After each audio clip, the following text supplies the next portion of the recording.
Bonjour à tout le monde, ici Jean-Claude Selly, guérisseur, magnétiseur en Suisse.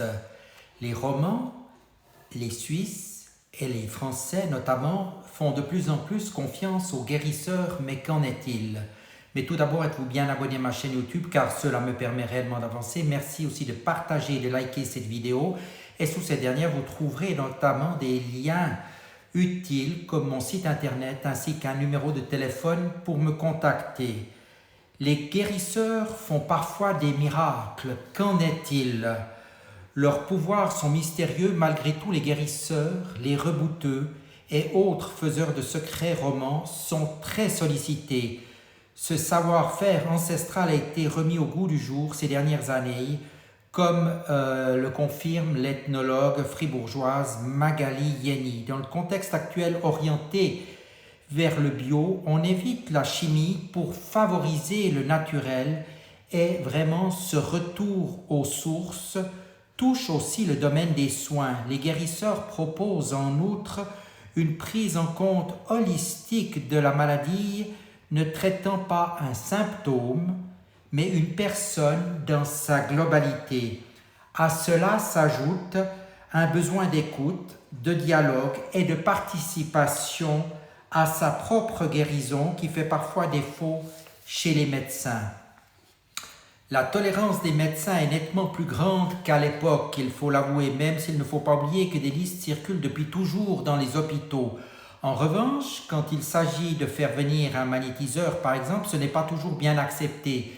Certains membres du corps médical étant sceptiques face à ces pratiques, la collaboration pourrait être encore meilleure.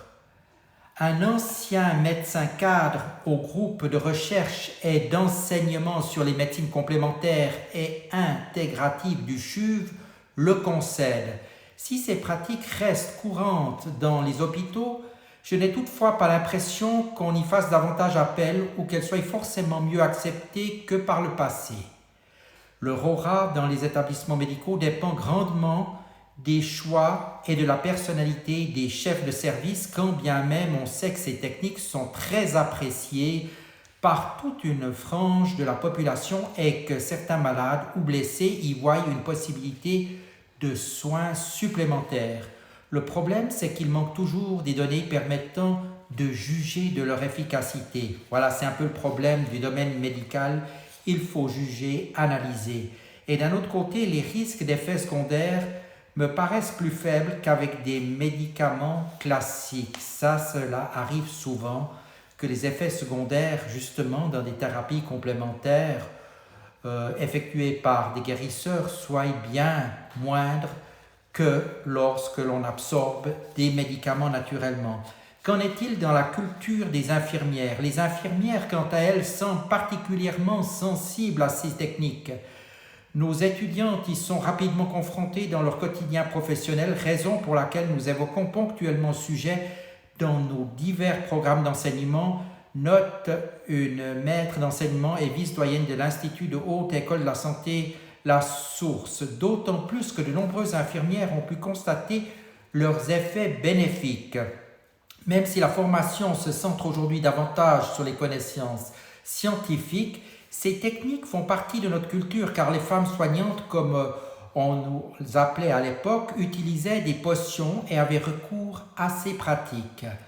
L'histoire de ces techniques se perd. En effet, dans la nuit des temps, elles sont plus anciennes que la médecine scientifique qui, petit à petit, occupait le terrain dans nos contrées à partir du XIXe siècle avant de triompher au milieu du siècle suivant, décrit le docteur en histoire moderne Alain Bosson, auteur de plusieurs publications sur le sujet.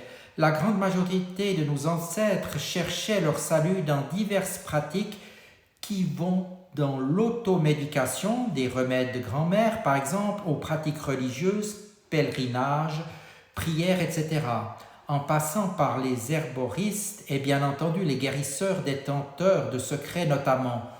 Au même siècle, dans nos cantons suisses, les autorités et les médecins vouaient une lutte sans merci pour éradiquer ces pratiques dites illégales, mais qui restaient plébiscitées par la population qui avaient plutôt du mal à s'habituer au nouveau code de la médecine scientifique. Toutes les régions n'étaient cependant pas égales devant les guérisseurs, comme le confirme Alain Bosson. C'est surtout dans les cantons catholiques qu'ils semblaient être les plus présents, alors que de manière générale, c'est dans la Suisse urbaine et protestante que la médecine scientifique s'est plus rapidement imposée. Cela dit, ce qui est remarquable, c'est la persistance de ces pratiques jusqu'au XXIe siècle, de prime abord si rationnelles. Voilà. Que faut-il faire si l'on veut s'assurer d'avoir affaire à des guérisseurs, médiums, thérapeutes qui sont honnêtes et pour éviter les charlatans? Tout d'abord, je vous dirais, si vous avez du ressenti, vous allez tout de suite le ressentir en ayant la personne au téléphone. Un guérisseur ne demande jamais d'interrompre un traitement lourd prescrit par un médecin, mais effectue des soins en complément des traitements médicaux. Ça, c'est la première chose qui est très très importante. Un guérisseur peut recommander l'utilisation de compléments alimentaires ou de produits naturels, mais il ne prescrit non plus jamais de médicaments allopathiques. Troisièmement, un guérisseur n'exige pas des sommes astronomiques pour des soins procurés. Le tarif habituel pour ceux qui font cela en présentiel est à 100 francs de l'heure ou un peu plus. Et pour les soins à distance, eh bien naturellement, cela doit rester dans des proportions acceptables. Pour ma part, je propose déjà des soins à distance pour 3 séances à 180 ou 200 francs les 3 séances. Et cela reste très acceptable pour des nettoyages ou des soins plus approfondis. Cela est un peu plus cher et peut monter jusqu'à 250, 300 francs pour 2 ou 3 séances. Mais cela doit respecter des normes, je dirais, acceptables et ne pas être dans l'excès. Comme certains guérisseurs d'autres cultures qui demandent plus de 1000 francs ou 1000 euros pour faire par exemple un désenvoûtement, une libération, cela n'est pas acceptable en effet. Et ensuite, ce qui est très important, le guérisseur n'est pas un faiseur de miracles et ne promet pas la guérison. Car lorsque vous demandez à un guérisseur de vous apporter de l'aide, vous allez jouer un rôle primordial dans la guérison, soit en ayant la foi, la confiance dans le guérisseur, et le guérisseur va agir en faisant des demandes à ses guides. Donc les guides et vous-même, vous allez obtenir et faire en sorte d'avoir des résultats probants.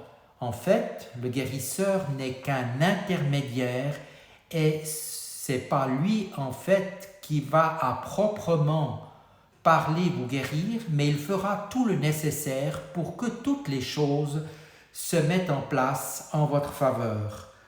Voilà, je crois que vous savez à peu près tout et je vous dis à tout bientôt et merci de votre attention.